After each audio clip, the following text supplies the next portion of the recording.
ప్రతి మనిషి కూడా బైబిల్ తీసుకోవాలి.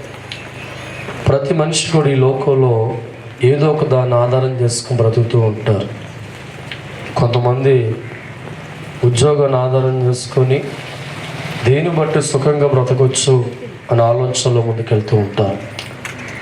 మరి కొంతమంది జీవితాలు గమనిస్తూ ఉంటే వారు కలిగిన పొలాలను ఆధారం చేసుకొని దాని మీద వారు మనసు పెట్టి ఈ పంటను పండించుకుంటూ సుఖంగా బ్రతికేవచ్చు అనే ఆలోచన వెళ్తూ ఉంటారు.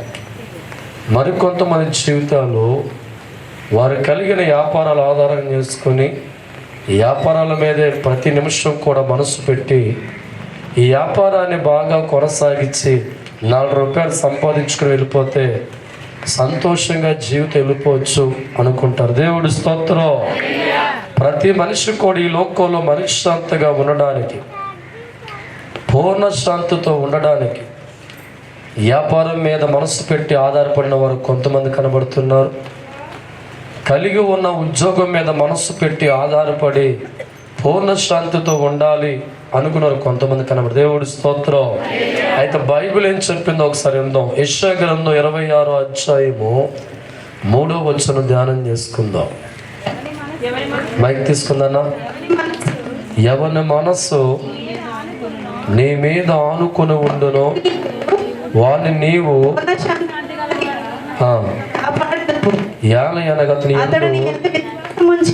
చాలు. దేవుడి స్తోత్రం. పరిశుద్ధ గ్రంథంలో దేవుడి వాక్యాన్ని బాగా పరిశీలిస్తూ ఉంటే ఎవరి మనస్సు దేవుడి మీద ఆనుకుని ఉంటుందో, దేవుడి స్తోత్రం. ఈనాడు చాలా మంది జీవితాలు దేవుడి మీద ఆనుకునే పరిస్థితి లేదు. కంటికి కనబడుతున్న ప్రతి దాని మీద కూడా మనిషి ఆనుకుని ఆధారపడి జీవిత కాలం అంతా సుఖంతో ఉండాలి, ఆనందంతో ఉండాలని కోరుకుంటూ ఉంటున్నారు.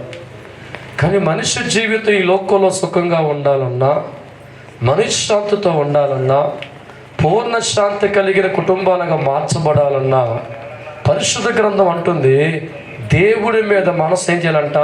ఆనుకో. దేవుడి స్తోత్రం. హల్లెలూయా.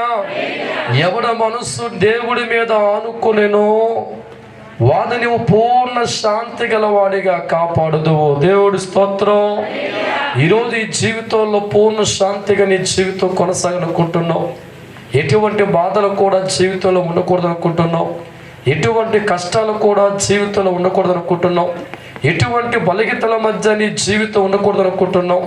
అప్పుల్లో కానీ, కష్టాల్లో కానీ, రోగంలో కానీ, బలహీనత మధ్య కానీ నా జీవితం ఉండకుండా పూర్ణ శాంతి కలిగిన వ్యక్తిగా నా జీవితం కొనసాగాలి అని కోరుకున్నవారు 100కు 100 మంది ఉన్నారు. దేవుడి స్తోత్రం. కానీ ఈరోజు ఎవరి జీవితం గమనిస్తున్నా వారిని పలకరిస్తే చెప్పే మాట, నాకు మనశ్శాంతి లేదండి, నాకు నెమ్మది లేదండి. పొలాలు లేవా? 10 ఎకరాల పొలం ఉందండి. మా ఆయన గవర్నమెంట్ జాబ్ అండి, మా పిల్లోడు డాక్టర్ అండి, మా కూతురు యాక్టర్ అండి. ఏంటో నాకు ఏం లేదు, మనశ్శాంతి లేదు. దేవుడి స్తోత్రం. హల్లెలూయా. కానీ పరిశుద్ధ గ్రంథంలో దేవుడు వాక్యం అంటుంది, ఎవరు మనసు దేవుడి మీద ఆనుకొని భగవంతుడి మీద ఆధారపడుతూ ఉంటాడో వాడి కలిగిన ఆస్తి మీద కాకుండా, కలిగిన ఉద్యోగం మీద కాకుండా, కలిగి ఉన్న వ్యాపారం మీద కాకుండా, కలిగి ఉన్న ప్రాపర్టీ మీద కాకుండా ఎవడు మనసు దేవుడి మీద ఆనుకుని ఉంటుందో, ఎవరు మనసు దేవుడి మీద ఆధారపడుతూ ఉంటుందో వారికి దేవుడిస్తున్న వాగ్దానం పూర్ణ శాంతి కలిగిన కుటుంబాలుగా నేను ఆశీర్వదిస్తాను. దేవుడి స్తోత్రం. నా ప్రేమన దైవజనమా, నీ మనస్సు దేవుడి మీద పరిపూర్ణంగా ఆనుకుందా? నీ యొక్క మనస్సు దేవుడి యొక్క ఆధారపడే వ్యక్తిగా ఉన్నావా? చాలామంది జీవితాలు దేవుడిని నమ్ముకున్న వారి నమ్మకం అంతా కూడా ఉద్యోగాల మీద, వారి నమ్మకాలంతా కూడా వ్యాపారాల మీద, వారి నమ్మకం అంతా కూడా వ్యవసాయం మీద. కానీ దేవుడు వాక్యం అంటుంది 100 ఏళ్ళ పాటు నువ్వు మనశ్శాంతి కలిగిన వ్యక్తిగా ఉండాలన్నా, 100 ఏళ్ళ పాటు నీ కుటుంబంలో పూర్ణ శాంతి కలిగిన జీవితాలు గడపాలన్నా పరిశుద్ధ గ్రంథంలో వాక్యం అంటుంది, ప్రతి మనిషికి కూడా తన మనస్సు ఎక్కడ అనుకోవాలంట? దేవుడి మీద ఆనుకోవాలా. దేవుడి స్తోత్రం. ఎన్ని ఎకరాల పొలాలు ఉన్నా, ఎన్ని కోట్ల ఆస్తి సంపాదించు ఉన్నా, వ్యాపారంలో దిగ్గజమైన సకల జ్ఞానం కలిగిన వ్యక్తివైనా, నీ ధనమంతా పక్క పెట్టాలి, నీ వ్యాపారం పక్క పెట్టాలి, మనస్సు దేవుడి మీద ఆనుకుని ఉండాలి, దేవుడి మీద ఆధారపడే వ్యక్తిగా ఉండాలి. అటువంటి వారి కుటుంబాలు మాత్రమే నూరేళ్ళ పాటు సంతోషంలో ఉంటారు. నూరేళ్ళ పాటు వారి కుటుంబాలు ఆనందిస్తూ ఉంటాయి. ఎప్పుడు వారి కుటుంబాలు చిరునవ్వులో ఉంటారు. ఆ కుటుంబ సభ్యులందరూ కూడా మంచి ఆరోగ్యంతో ఉంటారు. ఎప్పుడు వారి కుటుంబం జీవన యాత్రలో సంతోషం. ఎందుకంటే వారు కలిగి ఉన్న డబ్బు మీద ఆధారపడలేదు, కలిగి ఉన్న బంగారం మీద ఆధారపడలేదు, కలిగి ఉన్న ఆస్తుల మీద ఆధారపడలేదు, కానీ వాటిని చేతికి అందించే దేవుడి మీద ఆనుకున్నారు. దేవుడి స్తోత్రం. హల్లెలూయా. ఈనాడు ఎంతో మంది దేవుణ్ణి నమ్ముకున్నా, దేవుడికి పాటలు పాడుతున్నా, దేవుణ్ణి ఆరాధిస్తున్నామని చెప్పుకునే బిడ్డలుగా ఉన్నా, వారి మనసు దేవుడు పరిశీలిస్తూ ఉంటే ఈ లోకంలో వారు సంతోషం సంపాదించుకోవడానికి, శాంతియుతంగా కుటుంబాలు మారడానికి వారు ఆనుకోవలసిన దేవుడి మీద కాకుండా వ్యాపారాల మీద ఆనుకొని మనసు దాని పెట్టి పరిగెత్తే వారు కొంతమంది ఉన్నారు. ఈ లోకంలో ఉన్న పొలాల మీద, మిద్దెల మీద మనసంతా ఆనుకునేవారు ఉన్నారు. దేవుడు పక్కనే ఉన్న దేవుడి మీద ఆనుకునే మనస్సులో కలిగి లేని వారు చాలా మంది ఉన్నారు. అందుకే వారి జీవితాలు ఎంత కష్టపడుతున్నా ఒక్క పైసా వారి నోటికి వెళ్ళదు. ఎన్ని రకాల ప్రయత్నాలు చేస్తున్నా ఆ ప్రయత్నాల్లో వారి విజయాన్ని చూడలేదు. ఎక్కడికి వెళ్ళినా, ఏ కార్యక్రమం మొదలెడుతున్నా వారి జీవితాలు అద్భుతం జరగదు. కారణం బైబిల్ అంటుంది, నీ కుటుంబం పూర్ణ శాంతిగా ఉండాలంటే, నీ కుటుంబ జీవిత కాలం అంతా ఆనందించేదిగా ఉండాలంటే, బ్రతుకు కాలం అంతా శాంతి కలిగిన జీవితాలు అనుభవించాలంటే బైబిల్లో ఉన్న ప్రభు అంటున్నాడు, నీ మనస్సు దేవుడి మీద ఆనుకుని ఉండాలా. దేవుడి స్తోత్రం. నమ్మిన వారు తప్పలు కొట్టండి. హల్లెలూయా. సామెతల గ్రంథం దేవుడి వాక్యాన్ని ఒక్కసారి మనం చూద్దామండి. సామెతల గ్రంథం పేజీ నెంబరు 533 పేజీ చూద్దాం ఒక్కసారి. సామెతల గ్రంథము దేవుడి వాక్యాన్ని ధ్యానం చేసుకుందాం. 33 పేజీ సామెతల గ్రంథం ఒక్కసారి తీద్దామని అందరూ కూడా.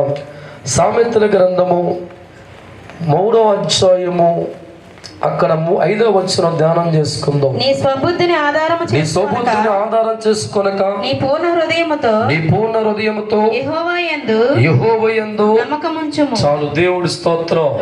పరిశుద్ధ గ్రంథంలో దేవుడి వాక్యం అంటుంది, నీకున్న జ్ఞానాన్ని మీద ఆధారపడే వ్యక్తిగా నువ్వు ఉండకుండా, నీకున్న తెలివితేటల మీద నువ్వు ఆధారపడే వ్యక్తిగా లేకుండా, నీకున్న పొలం మీద నువ్వు ఆధారపడే వ్యక్తి లేకుండా, నీకున్న ధనధాన్యాల మీద ఆధారపడే వ్యక్తి లేకుండా, దేవుడి వాక్యాన్ని మనం గమనిస్తే దైవజనమా, నీ పూర్ణ హృదయముతో యెహోవా యందు ఏముంచాలంట?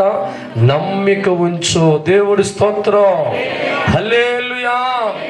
దేవుడి వాక్యం మనం పరిశీలిస్తూ ఉంటే దైవజనమా, నీ పూర్ణ హృదయముతో యెహోవా యందు నమ్మకం ఉంచు, నీ ప్రవర్తన అంతేందు అధికారం ఒప్పుకొనుము. దేవుడి స్తోత్రం. అప్పుడు ఆయన నీ త్రోవను సరళము చెయ్యును. దేవుడి స్తోత్రం. హల్లెలూయా.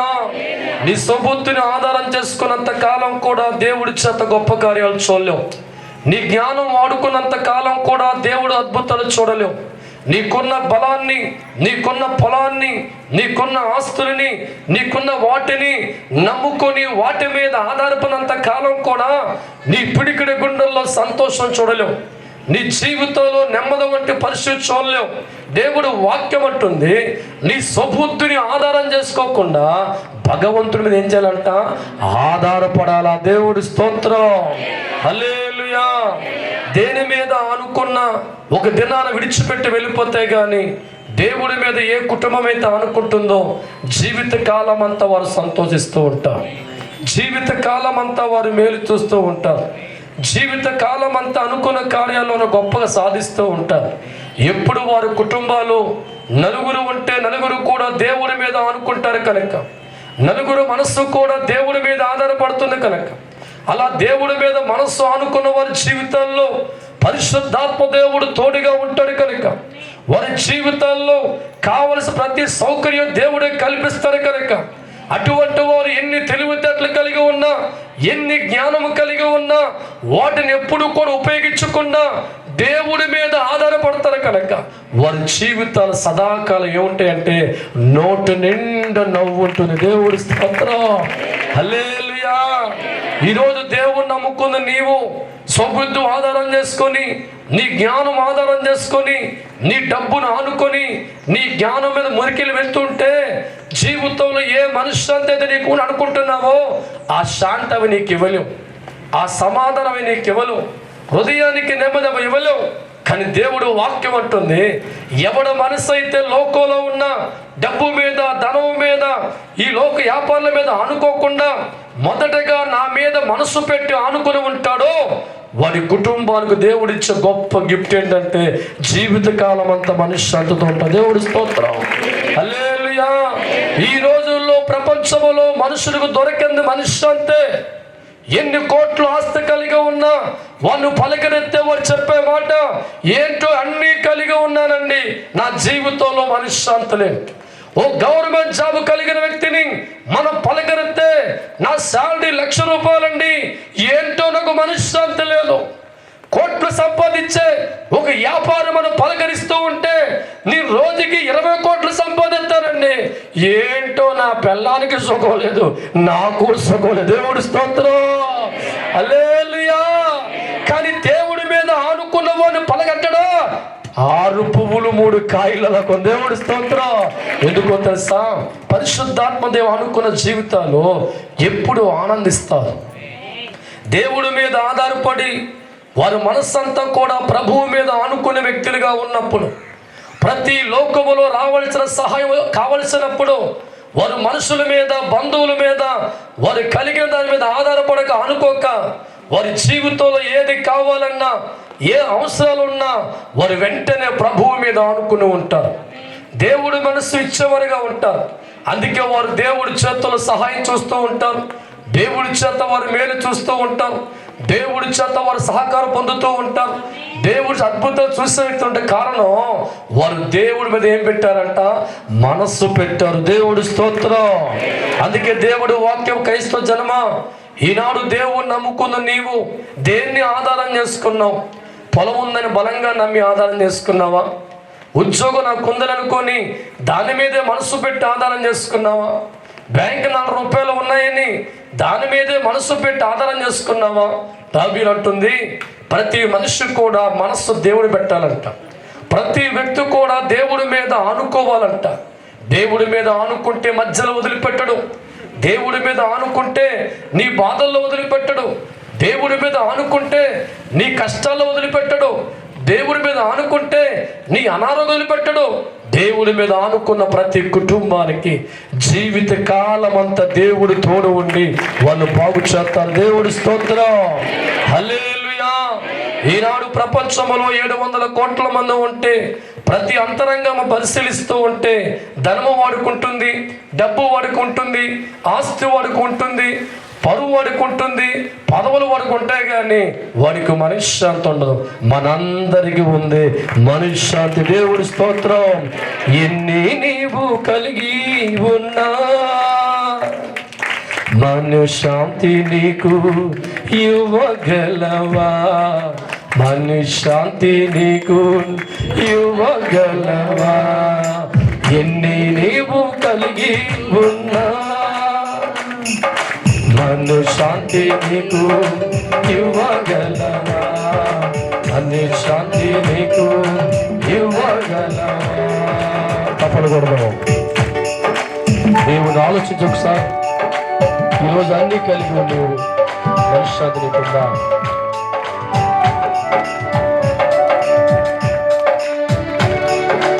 దేవుడు ఒక్కడే మనిషికి ఆనందం ఇచ్చేవాడు.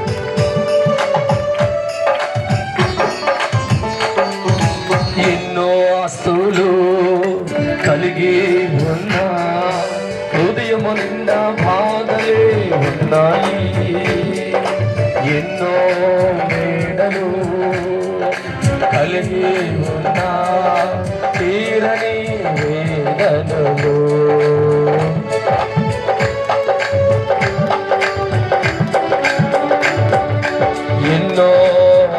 దిగులు కలిగి ఉన్నా, హృదయం నిండా బాధలు ఎన్నెన్నో కలిగి ఉన్నా, తీరని వేదన. డబ్బు నీకు సుఖము ఇవ్వదు, ధనము నీకు సంతోషివ్వదు, దేవుడు ఒక్కడే ఇచ్చేవాడన్నా, దేవుడు ఒక్కడే ఇచ్చేవాడన్నా. ఆదుకో దేవుడు మీద పెట్టరా నీ మనసు, ఆదుకో దేవుడి మీద పెట్టరా నీ మనసు. తప్పలు కొడదు. ఈ అభిషేక ప్రార్థనలో దేవుడి మీద ఆనుకుని వస్తే గొప్ప కార్యం చూడకు. తప్పలు కొడదాం. యేసయ్యా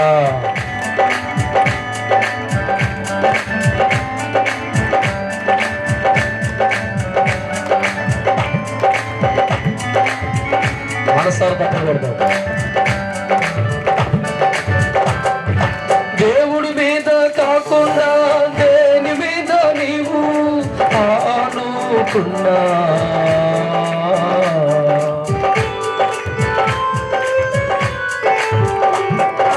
దేవుడి మీద కాక దేని మీద ఆనుకున్నా, శత్రువులుగా మారిపోతాయి, సుఖమంతా పోగొడుతుంటాయి, శత్రువుగా మారిపోతాయి, సుఖమునే పోగొడుతుంటాయి. లోకమునే కాక ఈ లోకాన్నే కాక, లోకమునే కాక ఈ లోకాన్నే కాక, ఈ లోకాన్ని సృష్టించిన దేవుడి మీద ఆనుకో, లోకాన్ని సృష్టించిన దేవుడి మీద ఆనుకో. దైవజనమా దేవుడి మీద ఆనుకో, దైవజనమా దేవుడి మీద ఆనుకో. హల్లెలూయా. ఏ బిడ్డ అయినా కన్న తల్లి పక్కన పెట్టుకొని పక్కన ఉన్న ఆంటీ మీద ఆనుకుంటూ ఉంటే, అంకుల్ మీద ఆనుకుంటూ ఉంటే ఎవడెత్తాడు నీకు దేవుడు స్తోత్రం. హల్లెలూయా. ఏ అవసరమైన బిడ్డకి తీర్చవలసి తండ్రి కదా. చదువు కానించి వారికి వివాహం వరకు కూడా బిడ్డలందరూ కూడా తల్లి తండ్రి మీద ఆనుకుంటేనే వారి జీవితంలో ఏది కావాలని తీరుతా. దేవుడి స్తోత్రం.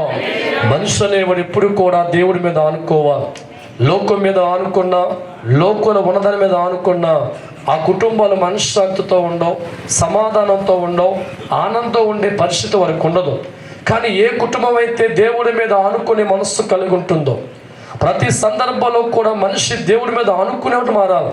కష్టములైనా, సుఖములైనా, బాధములైనా, ప్రతి కార్యక్రమంలో, ప్రతి సందర్భంలో కూడా మనిషి దేవుడి మీద ఆనుకునే వ్యక్తిగా ఉంటే వారి జీవితానికి దేవుడు తోడుగా ఉంటాడు. ఏ కుటుంబానికైతే దేవుడు తోడుగా ఉంటాడో, ఎవరికైతే పరిశుద్ధాత్మ దేవుడు తోడుగా ఉంటారో వారి జీవితాలు ప్రతి నిమిషం కూడా ఆనందపడుతూ ఉంటాయి. దేవుడి సన్నిధిలో ఉన్న ప్రతి సంతోషాన్ని ఆ వ్యక్తులకు దేవుడిస్తారు. ఆ కుటుంబాల చుట్టూ బలమైన కంచె వేయబడుతుంది. వారి భూలోకులు ఏది కోరుకున్నా వారికి బాగా అందిస్తూ ఉంటాం. అందుకే దేవుడు వాక్యం అంటుంది, ఎవరి మీద నువ్వు ఆనుకున్నావు? దేని మీద ఆనుకున్నావు? కలిగి ఉన్న ప్రాపర్టీ మీద ఆనుకున్నావా? కలిగి ఉన్న వ్యాపారం మీద ఆనుకున్నావా? ఆ వ్యాపారం చూసినప్పల్లా కూడా ఈ వ్యాపారం బాగా ముందుకెళ్తే సుఖపడాలనుకుంటున్నావా? ఒకవేళ నీ జీవితంలో ఉద్యోగం చూసుకొని ఆ ఉద్యోగాలు బాగా ముందుకెళ్తే హ్యాపీగా అనుకున్నావా? దేవుడి స్తోత్రం. హల్లెలూయా. నిజమైన సంతోషం దేవుడి చేతుల్లోంచి మనిషికి రావాలి. నీ వ్యాపారం బట్టి అనుకోవచ్చుమో కానీ జీవితకాలం సంతోషంగా ఉండవు. నీ యొక్క లక్షల ఆస్తులు కలిగి ఉన్న సంతోషం ఉండే వ్యక్తి చాలామంది లేరు. అందుకే దేవుడు వాక్యం అంటుంది, ఎవరి మనసు అయితే నా మీద ఆనుకొని ఉంటుందో దేవుడు వారి కుటుంబాలకు ఇస్తున్న వాగ్దానం గమనిస్తూ ఉంటే వారిని పూర్ణ శాంతి వలగా కాపాడుకుంటాం. ఏ లోటు వారి కుటుంబానికి ఉంచను కనుక వారు ఆనందించే వ్యక్తులుగా మారిపోతారు. రోగాలతో వారిని ఉంచను కనుక వారు ఎప్పుడు ఆనందిస్తూ ఉంటారు. ఆకలితో కరువుతో వారిని ఉంచను కనుక వారు ఎప్పుడు సంతోషిస్తూ ఉంటారు. ఏ కీడు వారికి రాకుండా నా రెక్కల వారిని కాపాడుకుంటాను కనుక కీడు లేకుండా ఆనందిస్తూ ఉంటారు. వారు పుట్టినప్పుడు కానీ చనిపోయే వరకు కూడా నా మీద వారు ఆనుకుని ఉంటే ఏగా కూడా వాళ్ళ మీద వానకుండా మీరు చూసుకోండి. దేవుడి స్తోత్రం, హల్లెలూయా. అందుకే బైబిల్ అంటుంది, ఎవరి మీద నువ్వు ఆనుకుంటే మనశ్శాంతిగా ఉంటావు. ఎవరి మీద మనసు ఆనుకోవాలి. ఈ లోకంలో 199 మంది దేవుడిని నమ్ముకున్నా వారి మనసు దేవుడి మీద ఆనుకోక, దేవుడి మీద ఆధారపడక, పక్కనే దేవుడు ఉన్నా ఆయన వైపు చూడక, వారి ఈ లోకంలో ఉన్న వాటి మీద ఆధారపడి ఆనుకొని ఈ ఉద్యోగాన్ని బట్టి నా జీవితం హ్యాపీగా మారిపోద్ది, ఈ ఆస్తిని బట్టి నా జీవితం హ్యాపీగా మారిపోద్దని బ్రతుకులో పరిగెత్తి సంతోషం లేక, ఆనందం లేక ఈనాడు వందల కుటుంబాలు రోడ్డు మీద ఏడుతున్నాయి. దేవుడి స్తోత్రం, హల్లెలూయా. మనిషి పిడికిడి గుండెల్లో సంతోషం కలిగిన వాడు దేవుడు ఒక్కడే. దేవుడు ఒక్కడే మనశ్శాంతి అనుగ్రహించగలడు. ఆ మనశ్శాంతి దేవుడు మనిషికి ఇవ్వాలంటే మనం ఎక్కడెక్కడో ఆనుకునే వ్యక్తులుగా ఉంటే మన జీవితాల్లో మనశ్శాంతి రాదు. ప్రతి మనిషి కూడా దేవుడి మీద ఆదుకోవాలి, దేవుడి మీద ఆధారపడే వ్యక్తిగా ఉండాలి. ప్రతి సందర్భంలో కూడా మనం ఆనుకునే వ్యక్తులుగా ఉన్నప్పుడు ఆ సహాయం నీకు అందించబడుతుంది, ఆ మేలు నీకు జరగబడుతుంది. ఆ మేలు ఎప్పుడైతే పొందుకున్నావో దుఃఖమంతా వెళ్ళిపోద్ది. గుండెల్లో ఏమవుతుందంటే సంతోషం. దేవుడి స్తోత్రం. మార్కు సువార్త 6వ అధ్యాయము 37వ వచనం ధ్యానం చేసుకుందాం. 6:37వ వచనం. అందుకు ఆయన మీరు వారికి భోజనం పెట్టుడనగా, నేను వారికి భోజనం పెట్టమనగా వారు మేము వెళ్ళి ఉన్నారు, మీరు వెళ్ళి 200 ధ్యానారములు రొట్టెలు కొని వారికి పెట్టుదుమా, వారికి పెట్టగలమా తండ్రి ఆయన అడిగిరి. ఆయన చెప్పిరి. అందుకు ఆయన మీ వద్ద ఎన్ని రొట్టెలున్నాయి పోయి చూడనని వారితో చెప్పాను. వారు చూచి తెలుసుకొని 5 రొట్టెలను 2 చేపలను అనిరి. అప్పుడు ఆయన పచ్చిక మీద అందరూ పంక్తులు పంక్తులుగా కూర్చుండవలనని వారికి ఆజ్ఞాపించగా వారు 100 మంది చొప్పునను 50 మంది చొప్పునను పంక్తులు తీరి కూర్చుండిరి.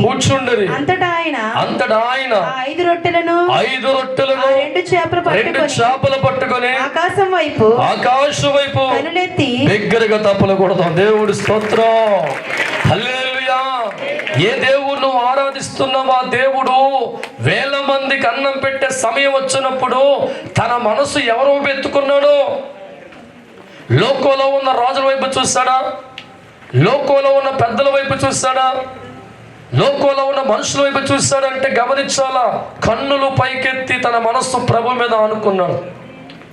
జీవితంలో వేల మందికి అన్నం పెట్టవలసిన ఒక సందర్భం ప్రభుకి ఏర్పడినప్పుడు వారి చేతుల్లో కేవలం 5 రొట్టెలు చేపలు మాత్రం ఉన్నాయి. అక్కడ జనాభా చూస్తే ఇంచుమించు 7,000 మంది ఉన్నారు. ఇటువంటి సందర్భంలో నువ్వు ఆరాధిస్తున్న యేసయ్య తన మనసు ఎవరి మీద అనుకుంది? మనుషులు పెడతారని చెప్పి చూస్తాడా? లోకంలో పెద్దల వైపు చూస్తాడా?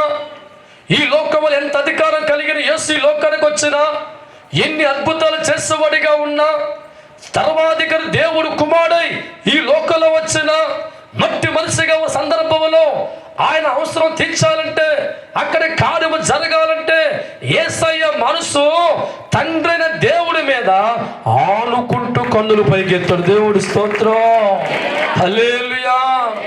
మనం ఎంతసేపు కూడా లోకంలో మనుషులు చాలా అనుకుంటాం, కానీ యేసయ్య జీవితం గమనిస్తూ ఉంటే 2 రొట్టెల చేపలు పట్టుకొని ఆకాశం వైపు ఎత్తి మనసంతా తండ్రి మీద అనుకున్నాడు. దేవుడి మీద ఆధారపడుతూ ఉన్నాడు. ప్రభువా, ఇక్కడ చూస్తే 7,000 మంది కుటుంబాలు ఉన్నాయి, నా చేతుల్లో చాలా తక్కువ ఉన్నాయి, కానీ ప్రభువా నీ మీద ఆనుకుంటున్నాను, నీ మీద ఆధారపడుతున్నాను, కృతజ్ఞాభావం చెప్పి మనసంతా కూడా తండ్రి మీద పెట్టినప్పుడు, హృదయమంతా తండ్రి మీద పెట్టినప్పుడు, ఈ కార్యము జరగక మునుపు దేవుడు మనసు, ప్రభు మనసు రెండు ఏకమైనట్లుగా యేసయ్య మనసు తండ్రికి అప్పచెప్పి ఆయన మీద ఆనుకున్న వ్యక్తిగా మారి ఆయన మీద ఆధారపడుతున్నప్పుడు ఒక అద్భుతమైన కార్యాన్ని యేసయ్య ద్వారా దేవుడు చేశాడు. దేవుడు స్తోత్రం, హల్లెలూయా. ఆ 5 రొట్టెల చేపల దైవజనమా ఎప్పుడైతే తండ్రి మీద ఆనుకున్నాడో, తండ్రి మీద మనసు పెట్టాడో, ఆశ్చర్యకరమైన కార్యము జరిగింది. అక్కడ 5,000 మందికి ఆ రొట్టెలు పంచగా ఇంకా 12 గంపలు మిగిలే. దేవుడు స్తోత్రం. ఈరోజు నీ కొదువైన జీవితాన్ని కూడా, నీ కష్టమైన జీవితాన్ని కూడా, నీ బలహీనమైన జీవితాన్ని కూడా, నీ కన్నీరమైన జీవితాన్ని కూడా నువ్వు మనుషుల మీద ఆనుకుని వారికి అప్పగిస్తే ఎంతకాలం అప్పగించిన జీవితంలో మార్పు రాదు. ఎంతకాలం నీ బాధని, నీ కష్టాన్ని కలిగిన జీవితాన్ని మనుషుల మీద, బంధువుల మీద, అధికారుల మీద ఆనుకొని వారి చేతుల్లో పెట్టినంత కాలం నువ్వు ఆనందం చూడలేవు. నీ కష్టాల్లో ఉన్న జీవితాన్ని దేవుడి మీద ఆనుకొని ప్రభు చేతుల్లో పెట్టు, ఒక అద్భుతం చూద్దాం. దేవుడి స్తోత్రం, హల్లెలూయా. కొదువుగా ఉన్న ఆహారాన్ని దేవుడి చేతుల్లో పెట్టి ఆయన మీద ఆనుకొని దేవుడి మీద ఆధారపడినప్పుడు వారి జీవితంలో కొదువు మాయమైపోయింది. రొట్టెలు వేలగా మార్చబడ్డాయి, చేపలు వేలగా మార్చబడ్డాయి. అక్కడ ఉన్న జనులందరూ కూడా 1,000 మంది భోజనం చేస్తారు. దేవుడి స్తోత్రం. ఈరోజు ఎంతో మంది జీవితాలు వారి కొదువులో మనుషుల మీద ఆనుకొని వారి చేతుల్లో కొంతమంది జీవితాలు పెడతారు. వారి కష్టాల్లో జనులు ఆనుకొని మనుషుల మీద వారి చేతుల్లో పెడతారు. కొంతమంది జీవితాలు రాజకీయ నాయకుల మీద ఆనుకొని వారి చేతుల్లో పెడతారు. మరి కొంతమంది జీవితాలు లోక అధికారుల మీద ఆనుకొని వారి మీద ఆధారపడి వారు చేతులు పెడతారు. ఇటువంటి వారి జీవితాలు గమనిస్తూ ఉంటే సంవత్సరాలు గడిచిన బాధలు పోవు, సంవత్సరాలు గడుస్తున్న దుఃఖం పోదు, నెలలు గడుస్తున్న రోగాలు వచ్చి బయటికి రారు, సంవత్సరం గడిచిపోతున్న కష్టాలు బయటికి రారు. అదే నీవు దేవుడి మీద ఆనుకొని మనసు దేవుడికి అప్పగించి నీ కష్టాలతో ఉన్న జీవితాన్ని, నీ రోగాలతో ఉన్న జీవితాన్ని, నీ బాధలతో ఉన్న జీవితాన్ని, నీ అప్పులతో ఉన్న జీవితాన్ని ఆ తండ్రి చేతుల్లో పెట్టి ఆనుకుంటే ఎప్పుడో తరుగుపోను. దేవుడి స్తోత్రం, హల్లెలూయా.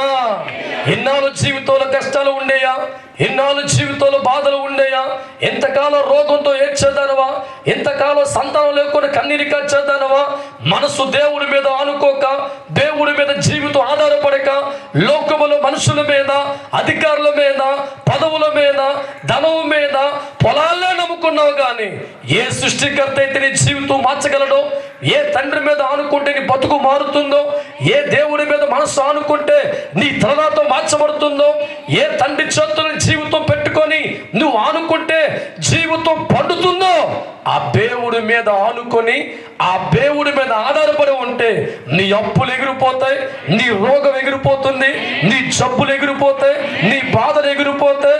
నువ్వు కోరుకున్న సంతానం, నువ్వు కోరుకున్న ఆశీర్వాదం, నువ్వు కోరుకున్న మేలు, సిరి సంపదలు తండ్రి చేతుల్లో ఉన్న వారికి ఇవ్వబడతాయి. వారు 100 ఏళ్ళు బాగుపడతారు. దేవుడి స్తోత్రం. కొదువే నీలో ఉన్నా, పేదరికం నీతో వెంటాడినా, పేదరికం నీతో వెంటాడినా, పెట్టరా నీ బతుకు దేవుడి చేతిలో, పెట్టరా నీ బతుకు దేవుడి చేతిలో. నీ ముందర ఎందరో కష్టములో ఉన్నారు భక్తులు, నీ ముందర ఎందరో కష్టములో ఉన్నారు భక్తులు. మొయ్యాలని కష్టాలతో, భరించలేని బాధలతో, మొయ్యాలని కష్టాలతో, భరించలేని బాధలతో, గడగడా వణుకుచూ దేవుడు చేతులకి అప్పగించగా, గడగడా వణుకుచూ దేవుడు చేతుల్లో అప్పగించగా. ఈ రోజంత వరకు నీ కష్టాలు ఉండి నీవు మనుషుల చేతికి ఆడుకున్నావేమో, దేవుడి మీద ఆడుకొని చూడు, నీ కష్టాలన్నీ తొలగిపోతాయి. ఈ అభిషేక ప్రార్థనలో నీకు నేర్పించిన పాఠాన్ని